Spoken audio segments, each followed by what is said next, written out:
I was in advertising and we were doing, don't laugh, advertising for a cough syrup called Creomulsion. You would thought it'd be really attention getting to have people coughing their heads off, literally. It failed dramatically. The only good part about it was that I was asked to write some stuff for Saturday Night Live.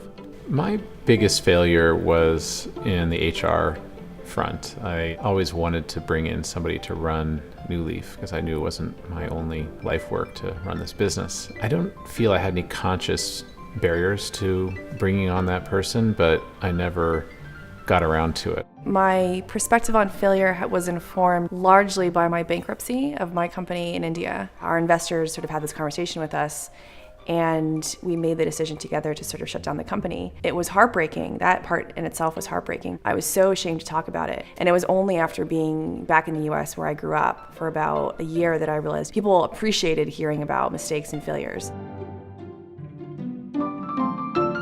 Failure is highly overrated. I don't think there's room to fail. I think that failure is interesting and it's a great learning experience, I suppose, if you have someone else's money. But I've never had that freedom, and so we've never really failed. We've had people who haven't wanted to do what we recommended, which in a way is a kind of a fail, but it was their fail, not ours.